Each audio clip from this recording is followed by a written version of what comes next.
નમસ્કાર. નિર્માણ ન્યૂઝની વિશેષ રજૂઆત ધ પોઈન્ટ કાર્યક્રમ સાથે હું છું યજ્ઞ ત્રિવેદી. દર્શક મિત્રો, આજે ધોરણ 10નું જે પરિણામ આવ્યું તેના પરિણામ ઉપર વિશ્લેષણ કરવું છે.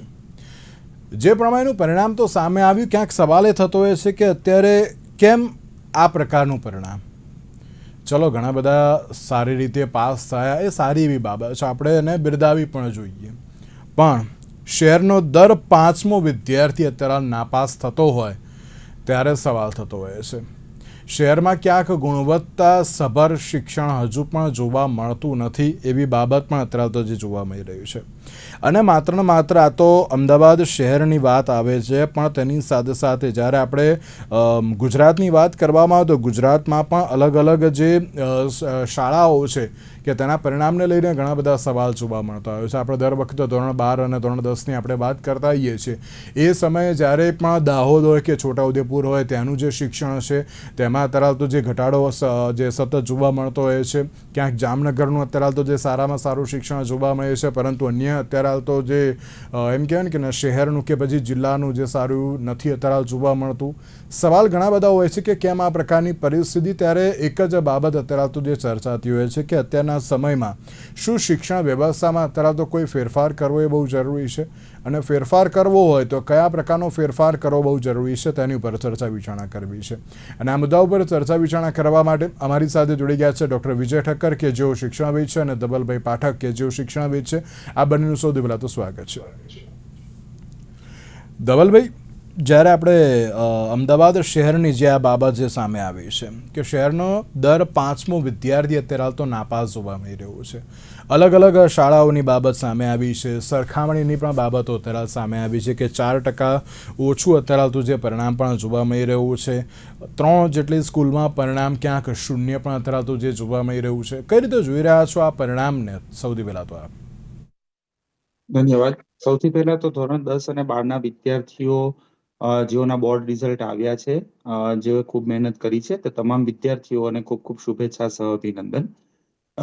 ખાસ કરીને અમદાવાદ શહેરની જે આપણે વાત કરી, એમાં જો જોવા જઈએ તો આમ અમદાવાદ શહેર લગભગ છેલ્લા ઘણા બધા વર્ષોથી લીડ લેતું આવ્યું છે, ખાસ કરીને ધોરણ 10 અને 12નું બોર્ડનું પરિણામ હોય તો.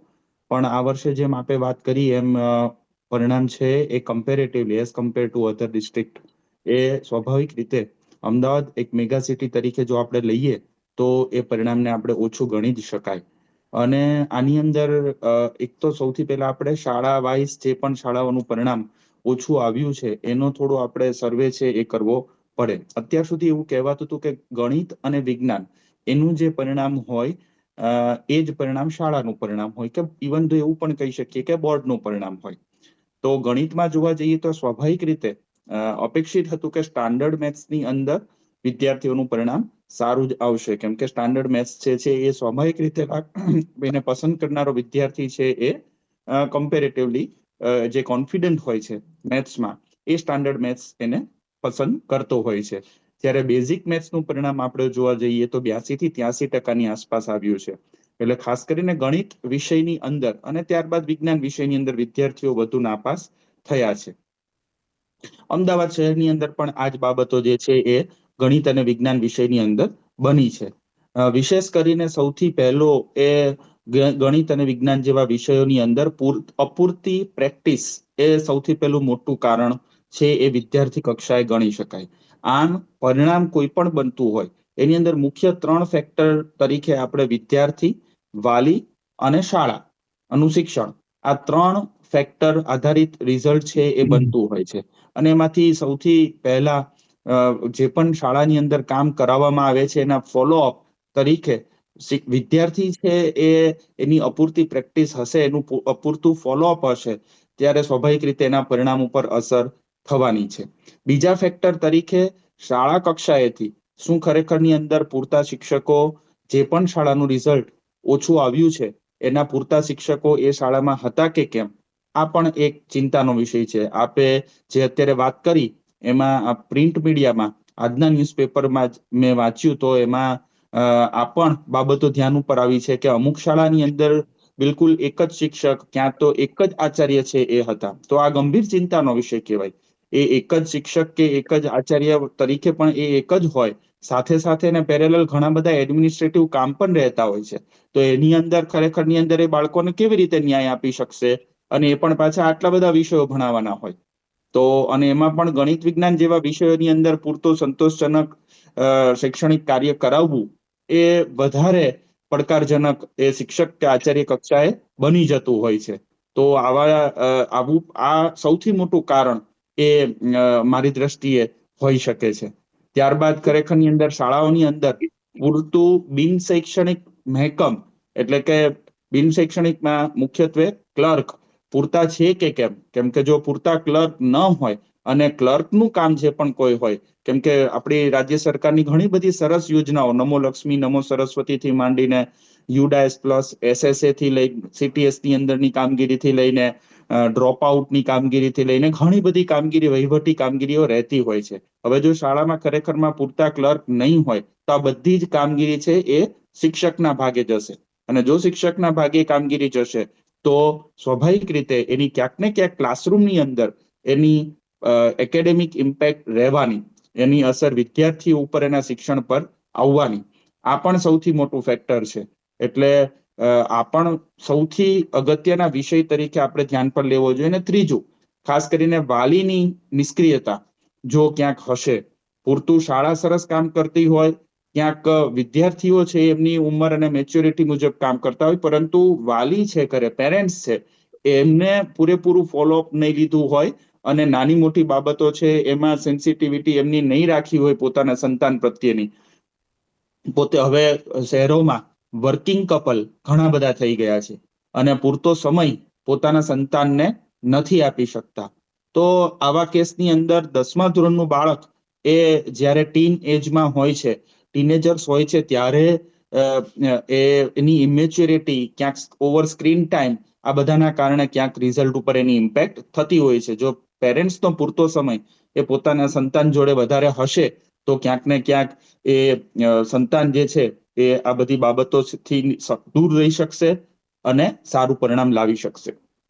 બિલકુલ સાચી વાત છે. અને અત્યારના સમયમાં મને એમ લાગે છે ત્યાં સુધી, કારણ કે જે અત્યારે હાલ તો શિક્ષક માત્ર એક જ હતા શાળામાં એવી બાબત સામે આવી, એક જ આચાર્ય હતા એવી પણ બાબતો જે સામે આવી. એટલે કે જો સૌથી પહેલાં તો જ્યારે શૈક્ષણિક વિભાગની વાત કરીએ તો તેમાં જે ભરતીઓ બાકી છે પહેલાં ભરતીઓ કરી લેવામાં આવે અને પછી ક્યાંક ગુણવત્તાસભર જો ભરતી પણ કરવામાં આવે, એટલે કે જે યોગ્ય વ્યક્તિને યોગ્ય જગ્યાએ મૂકવામાં આવે તો પછી ગુણવત્તાસભર શિક્ષણ પણ મળી રહેશે. એટલે કે જો પહેલાં તેનાથી શરૂઆત કરવામાં આવે તો પછી એમને પરિણામ અત્યારે તો સારામાં સારું થવાનું છે તેવી બાબત પણ ક્યાંક આમાં જોવા મળતી હોય છે. વિજયભાઈ, જે પ્રમાણે પરિણામ સામે આવ્યું છે, આ તો ચલો માત્ર ધોરણ 10ની વાત થઈ રહી છે, પણ તેની સાથે ધોરણ 12નું પરિણામમાં પણ હમણાં જ આવ્યું હતું. કઈ રીતે જોઈ રહ્યા છો આ પરિણામને? સૌથી પહેલા તો આપ. જી યજ્ઞભાઈ, પરિણામ ખૂબ જ સારું છે. અને આપણે અત્યારે જે કામ કરી રહ્યા છીએ એ પ્રમાણે અમદાવાદનું બીજા રાજ્યના પ્રમાણમાં ઓછું છે. મને પ્રશ્ન એ થાય છે કે ખરેખર આટલું પરિણામ હોય કે ન હોય, અથવા આટલું પરિણામ હોય તો સમગ્ર રાજ્યનું શિક્ષણ વ્યવસ્થા અથવા તો શિક્ષણ છે એની ગુણવત્તા છે એ આ પરિણામ પ્રમાણે છે કે કાં તો પરિણામ ભ્રામક છે અને કાં તો પરિણામને આધારે નક્કી કરાયેલું શિક્ષણ છે ભ્રામક છે. આમાં કોઈ જગ્યાએ શંકા જાય એવું છે. આ બધા વિચારો મને પરિણામ જોઈને કાયમ આવતા હોય છે. એમાં જયારે આવું પરિણામ આવે ત્યારે ખાસ પરિણામ કેમ ઓછું આવે છે?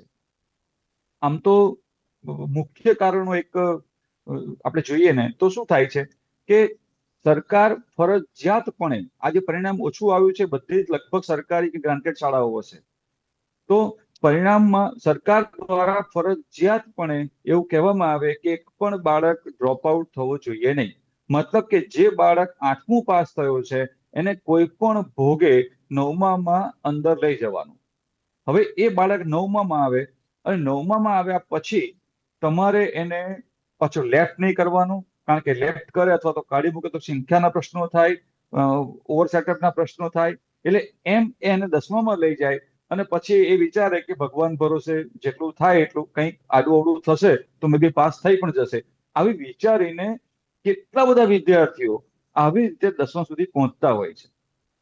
હું એવું માનું છું કે 10માનું રિઝલ્ટ એક બાજુ આટલા બધા ટકા અને બીજી તરફ પરખનું રિઝલ્ટ 2024નું, એ બંને વચ્ચે જો સર્વે કરવામાં આવે તો આપણને એટલો મોટો તફાવત જોવા મળે કે આ બંને જુદું કેમ છે. એના ઘણા બધા કારણોમાંના એવા કારણો છે જે હું અત્યારે આ સ્ક્રીન ઉપર બોલી શકું એમ નથી. પણ તમને ખબર હશે યજ્ઞભાઈ કે તમે કે હું જ્યારે ભણતા હતા ત્યારે આપણને એક સ્કોડ નામનું એક શબ્દ આપણા મનમાં આવતો કે પરીક્ષા છે ને સ્કોડ છે. ધારો કે ચોરી ન થતી હોય એવા કેન્દ્રમાં પણ જો સ્કોડ શબ્દ સંભળાય તો એ બધા લોકો ફફડે, પ્રિન્સિપાલ ફફડે, એ સ્કૂલના કેન્દ્ર સંચાલકો ફફડે, અને ટીચર અને વિદ્યાર્થી અને પેરેન્ટ્સ બધા લોકોને એક પ્રકારનો ડર લાગતો.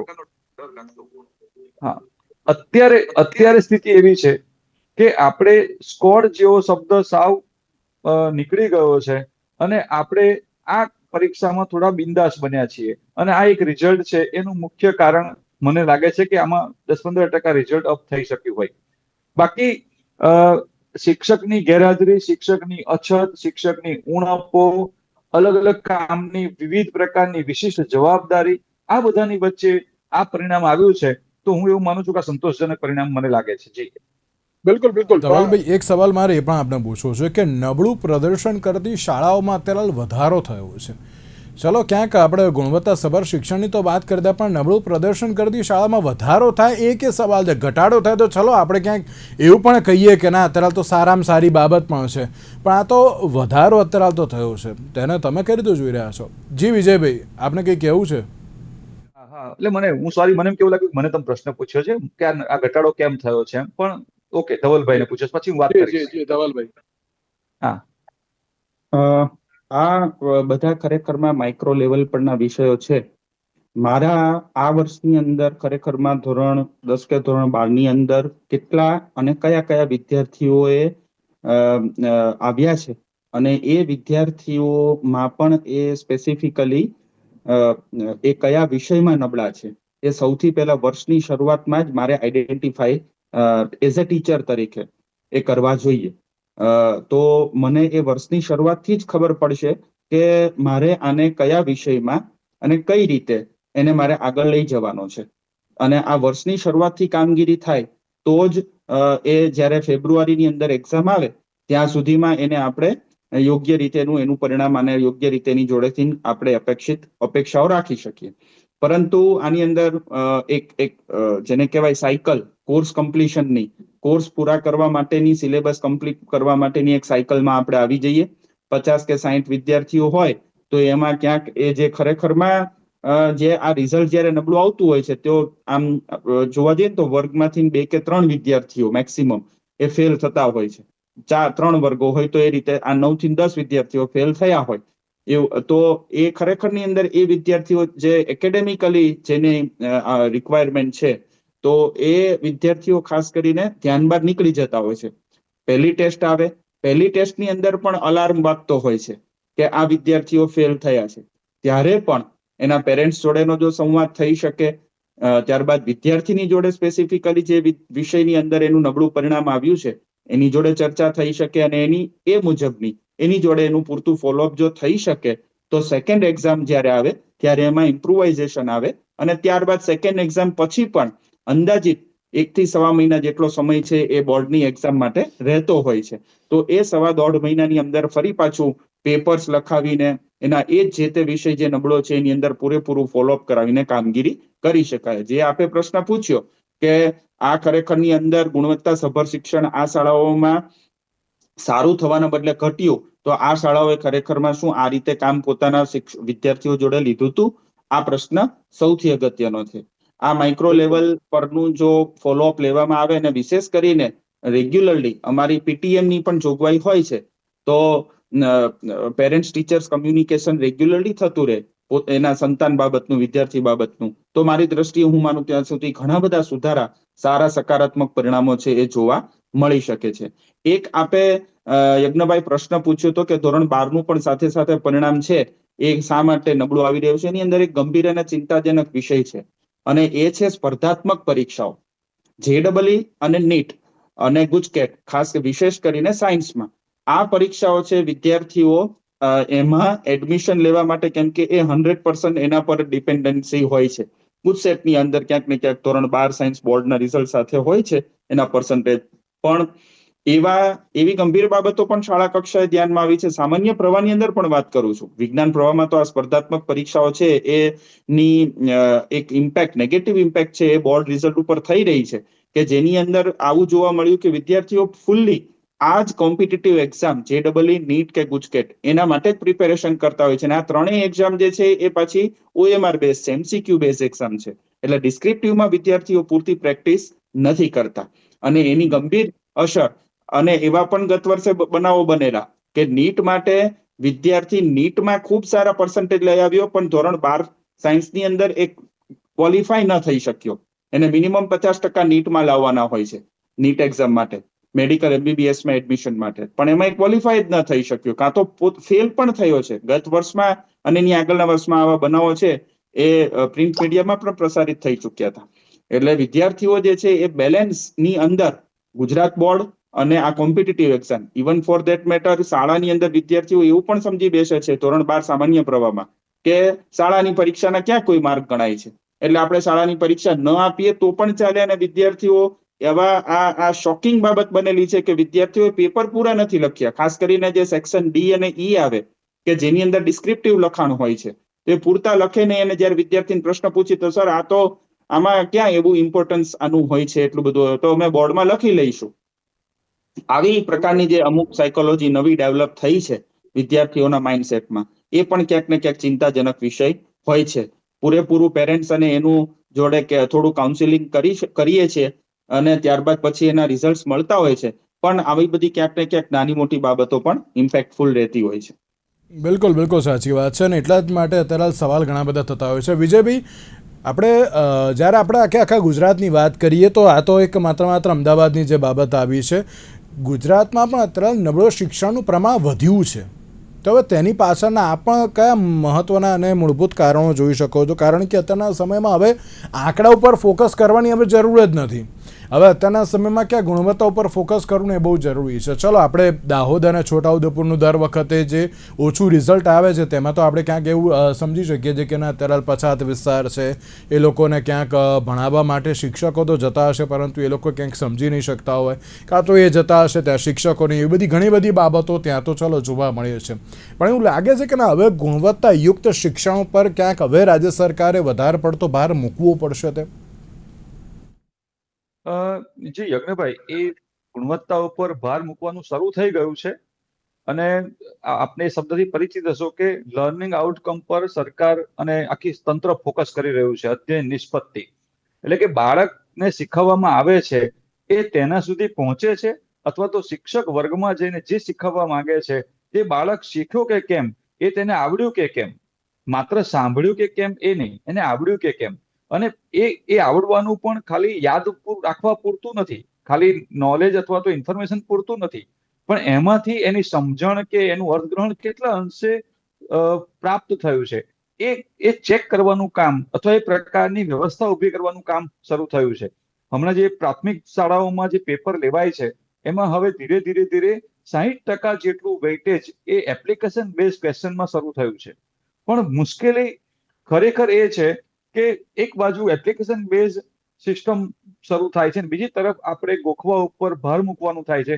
એ બંને વચ્ચે અત્યારે થોડુંક બાળકોને ક્યાંક મુશ્કેલી પડે છે કે અહીં મારે સમજણ પર જવાબ આપવાનો છે કે અહીં મારે તૈયાર કરીને ગોખીને આપવાનો છે. હવે મારું બીજું એક તારણ એ છે કે આ ગુણવત્તાસભર શિક્ષણમાં કેમ તકલીફ પડે છે. તો સરકાર દ્વારા જે જ્ઞાન સાધના યોજના છે જેમાં વિદ્યાર્થીઓને અમુક રકમ, એક હોશિયાર વિદ્યાર્થીને અમુક રકમ મળે છે, તો ઘણા બધા વિદ્યાર્થીઓ ઓલ ઓવર એ સેલ્ફ ફાઇનાન્સ સ્કૂલમાં પોતાનું એડમિશન લઈ લે છે.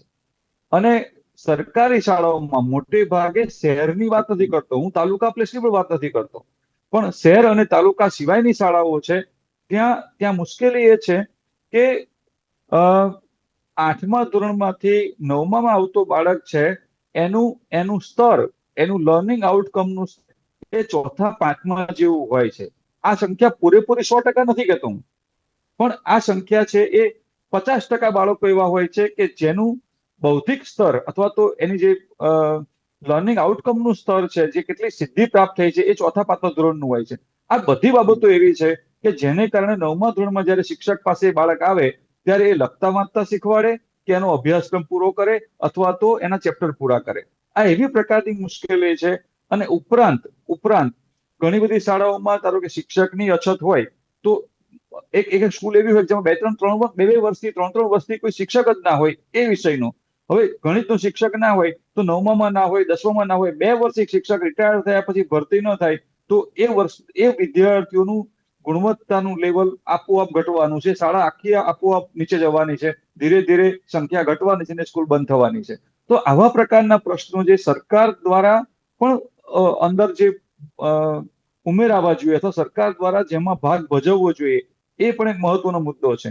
મોનિટરિંગની ખામી છે અને બધા અલગ અલગ પ્રશ્નો છે જ, પણ આ મુખ્ય પ્રશ્ન મને લાગે છે. જી બિલકુલ સાચી વાત છે. અને એક મહત્વનો સવાલ અને એક છેલ્લો સવાલ આ બંનેને મારે પૂછવો છે અને એક મેસેજ પણ આપણા તરફથી અત્યારે દરેક લોકોને આપવો છે. આપ બંને શિક્ષણવિદ છો, છેલ્લા ઘણા વખતથી આપ શિક્ષણ સાથે સંકળાયેલા પણ છો.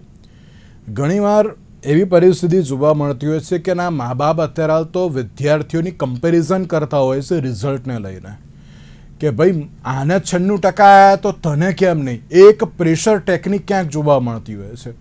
હમણાં 2 દિવસ પહેલાંની જ વાત છે કે કોઈ એક જે છોકરીએ સુસાઇડ પણ એટેમ્પ કર્યું હતું આ રિઝલ્ટને લઈને. પણ મારે એક બાબત આપ બંનેને મારે કહેવી છે અને આપ પણ એક મેસેજ આપો તમામ મા બાપને અને સ્ટુડન્ટ્સને કે અમુક વાર પરિણામનો હાઉ એ પ્રમાણેનો ક્રિએટ કરી દેવામાં આવે છે કે એ લોકો અત્યારે શું કરે કે શું નહીં તેને લઈને ક્યાંક જે સવાલ પણ થતો હોય છે. ધવલભાઈ, શરૂઆત આપનાથી. જરૂર, આપે સાચી વાત કહી છે. અને એક સમય હતો આજથી 15-20 વર્ષ પહેલાનો કે જ્યારે માત્ર આર્ટ્સ, કોમર્સ અને સાયન્સ અને ક્યાંક થોડી ડિપ્લોમા આ મેઇન સ્ટ્રીમ જ હતી વિદ્યાર્થીઓને પસંદગી માટેની. પણ હવે બહુ જ સારી તમામ વિદ્યાર્થીઓ માટેની વાત છે. Even for that matter arts રાખી હોય તો પણ પરફોર્મિંગ આર્ટ્સ થી લઈને વિવિધ ક્ષેત્રો આગળ જતા ઘણા બધા વ્યાપક પ્રમાણમાં વિદ્યાર્થીઓ માટે ઓપોર્ચ્યુનિટી રહેલી છે. એટલે તમારા કેટલા પર્સન્ટેજ આવે છે એ હાલ અત્યાર માટે ગૌણ વાત છે. હું એક જ વાત કરીશ, ઇન્ટરનેશનલ લેવલ પર બી પર્સન્ટેજ જરૂરી છે. ખૂબ મહેનત વિદ્યાર્થીઓએ કરવી જોઈએ એ પણ સાચી વાત છે. પણ સાથે સાથે સ્કિલ પણ એટલી જરૂરી છે. ગૂગલ ઇન્ટરનેશનલ લેવલ પર બી પોતાની જ્યારે ભરતી કરતું હોય છે એમ્પ્લોયની, ત્યારે એમની પાસે સૌથી પહેલી એ સ્કિલનું ટેસ્ટિંગ કરે છે. ખરેખરમાં માર્કશીટ અને પર્સન્ટેજ એ લોકો એ પછીનું પ્રાધાન્ય આપે છે. એટલે ધીરે ધીરે દુનિયા છે એ સ્કિલ બાજુ જઈ રહી છે. તમને કેટલું ફાવે છે આ સૌથી વધારે અગત્યનું છે. તમે કેટલું કોમ્પ્રિહેન્ડ કર્યું છે એ સૌથી વધારે અગત્યનું છે. એટલે આ નવી જે આપણી એનઈપી આવી, એનઈપી 2020 ની અંદર પણ આ જ વાત કોમ્પ્રિહેન્શનની કરી છે, સમજણ સાથેના શિક્ષણની વાત કરી છે. એટલે ક્યાંક તમારા પ્લસ માઇનસ પર્સન્ટેજ હોય તો જરાય ચિંતા કરવાની જરૂર નથી. તમને ઓપોર્ચ્યુનિટી લાઈફમાં આવનારા સમયમાં મળવાની જ છે. તમે વધારે સારી મહેનત સાથે, કોમ્પ્રિહેન્શન સાથે હવે પછી ના આગામી તમે ઓપોર્ચ્યુનિટીને ચોક્કસથી જુઓ અને જીવનમાં આગળ વધો. તમામ વિદ્યાર્થી અને વાલીને ખૂબ ખૂબ શુભેચ્છા. આપણા બાળક માટેનું, વાલીને પણ ખાસ કહીશ કે આપણા બાળક માટેનું ભવિષ્ય અને એનું જીવન એ સૌથી વધારે કોઈ પણ વાત કરતા વધારે અગત્યનું છે. એટલે એક વખત પરિણામ આવ્યા પછી એ બદલાવાનું નથી. એટલે વિદ્યાર્થીને ઘરની અંદર પણ આ બાબતના એમને ટોન્ટ મારવા કે અન્ય પ્રકારની બિનજરૂરી ચર્ચાઓ ખૂબ લાંબી કરવી એના કરતા હવે પછી ભવિષ્યમાં શું કરી શકાય આ બાબતે વાત ચર્ચા કરવી એ વધારે યોગ્ય છે. બિલકુલ સાચી વાત છે. વિજયભાઈ, આપ તમામ પેરેન્ટ્સ અને સ્ટુડન્ટ્સને શું મેસેજ આપશો? હા, કે આ પરીક્ષા છે જીવનની છેલ્લી પરીક્ષા નથી અને જીવનમાં પરીક્ષાના આધાર પર જે બધી ઘટનાઓ બને છે એ બધી આખા જીવન દરમિયાન ચાલતી નથી. જીવનની અંદર પછીથી તો એ એવું બને છે કે મેરિટ લાવનાર કરતા પણ ઓછા મેરિટ વાળો એનાથી વધારે સારું જીવન જીવે છે, વધારે સારું કમાઈ શકે છે, વધારે સારી પ્રતિષ્ઠા પદ પ્રાપ્ત કરી શકે છે. એટલે આ પરિણામ છે એ તો અત્યારે સામાન્ય કમ્પેરિઝન કરવા માટે ટકા છે એમ માનીએ. કદાચ થોડોક ટાઈમ એ ખુશ રહી શકે, બાકી જીવનમાં આ ટકા છે એ સીધા ટકા જીવનના એડમિશન લેવા સિવાય કોઈ કામમાં આવવાના નથી. તો ટકાને ફોકસ કર્યા વગર એની આવડતમાં ફોકસ થાય, એની સમજણમાં ફોકસ થાય અને એના ઉપર જ વધારે જીવન રચાયેલું છે એવું મા બાપ એ બાળકને પણ સમજાવે અને પોતે પણ સમજે એવું હું કહીશ ચોક્કસ. બિલકુલ. અચ્છા વિજયભાઈ અને ધવલભાઈ, આ બંનેનો આભાર અમારી સાથે આ ચર્ચા વિચારણામાં જોડાવા માટે. તો દર્શક મિત્રો, એક જ વાત ખાલી કહીશ, પરિણામ જે પણ સામે આવ્યું છે, ધોરણ 10નું હોય કે ધોરણ 12નું હોય, તમામ પેરેન્ટ્સને એક જ વાત કહું છું કે ના કોઈ પણ અન્ય વિદ્યાર્થી સાથે મહેરબાની કરીને તમારા જે પણ દીકરો છે કે દીકરી છે એની કમ્પેર ના કરો કે આના આટલા ટકા આવ્યા તો મારા દીકરાને કે દીકરીને કેમ ના આવે. એ બંનેની અત્યારે તો જે સમજણ શક્તિ બધું અત્યારે અલગ છે. જે પણ આવ્યા છે તેને એક્સેપ્ટ કરો. અને તમામ સ્ટુડન્ટ્સને પણ એક વાત કહું છું કે કોઈએ પણ અત્યારે નિરાશ થવાની જરૂર નથી. જે કોઈ પણ ટકા આવ્યા હોય, ઇવન તમે ફેલ પણ થયા તો નિરાશ થવાની જરૂર નથી. આ છેલ્લી એક્ઝામ નથી જીવનની, આના પછી પણ ઘણી બધી આવવાની છે. એટલે મહેરબાની કરી નિરાશ ન થતા. આશાઓ હજુ પણ ઘણી બધી છે, તક પણ ઘણી બધી છે. એને કઈ રીતે ઝડપી શકાય એની ઉપર ફોકસ કરજો. તેની સાથે આજના વિશેષ કાર્યક્રમ મને આપશે. નમસ્કાર.